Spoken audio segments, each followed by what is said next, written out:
তিনটি মোবাইলে কোনো মোবাইলে খোঁজ পাওয়া যাচ্ছে না। আসলে এই মোবাইলের মধ্যেই তো আসল প্রাণভোমরা লুকিয়ে আছে। এই মোবাইল থেকে নির্দেশ যেত সিএবিতে কি হবে, এই মোবাইল থেকে নির্দেশ যেত যে কোন পুলিশের ট্রান্সফার হবে, কোন পুলিশের ট্রান্সফার হবে না, কোন এসপি কোথায় নিয়োগ হবে, তার নির্দেশ ওই শান্তনু সিনহা বিশ্বাসের মোবাইল থেকে যেত।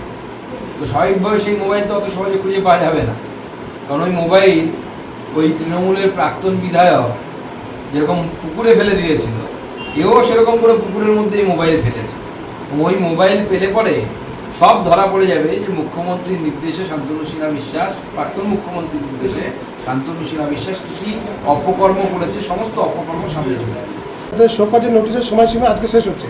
কলকাতা পৌর নিগমকে চিঠি দিয়ে আজকে আবার নতুন করে সময় চাইছেন। পরবর্তী পদক্ষেপ কি হবে সেটা নিয়ে এখন জল্পনার তুঙ্গে, কারণ উনি বারবার সময় চাইছেন আর পৌর নিগমের কাছে একই কথা বলছেন যে আমাকে আরও সময় দেওয়া হোক, কিন্তু বেআইনি নির্মাণ তো হয়েছে ওখানে। দেখুন, বেআইনি নির্মাণ হয়েছে এবং তিনি তো প্রশ্নের উত্তর দিতে অভ্যস্ত নয়।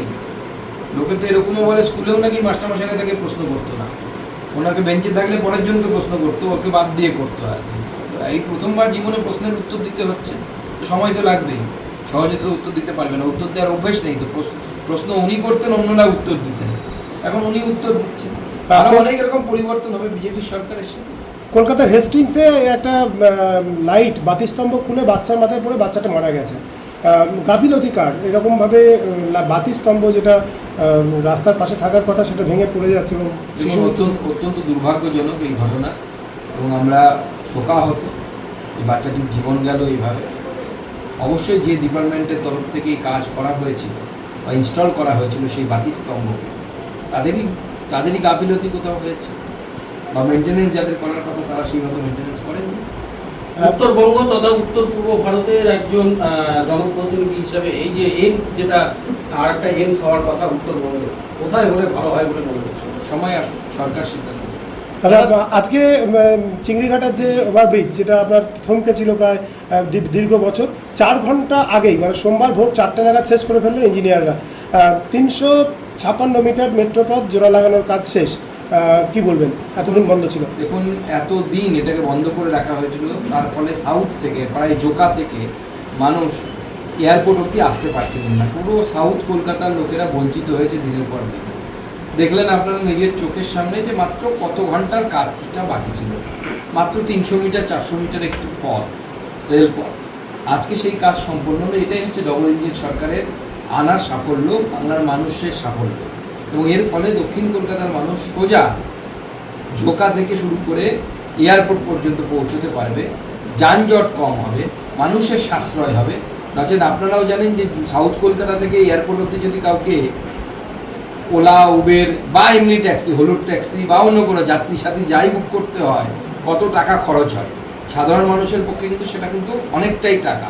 তো সবাই মেট্রোতে হলে অনেক কম পয়সায় তারা পৌঁছতে পারে। দাদা, হোল্ডিং ক্যাম্প, জেলায় জেলায় হোল্ডিং ক্যাম্প করার নির্দেশ একটা এসছে, এই বিষয়ে কি বলবেন? আমাদের জেলার ক্ষেত্রে কি একই নির্দেশ, মানে হোল্ডিং ক্যাম্প নিয়ে জেলাগুলোর ব্যাপারে কি বলবেন? এখন আমাদের মুখ্যমন্ত্রী স্পষ্ট করে দিয়েছে যে মাননীয় গৃহমন্ত্রী অমিত শাহজি যে নীতি দিয়েছে, detect, delete and then deport, সেই নীতি রাজ্য সরকার চালু করে দিয়েছে।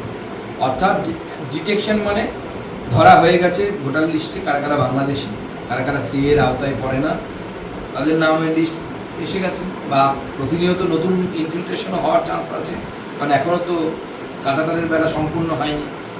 তো যাদেরই ধরা পড়বে তাদেরকে ভারতবর্ষের লোকের ট্যাক্সের টাকায় খাওয়ানো, বসানো, বসিয়ে রাখা কোনো দরকার নেই।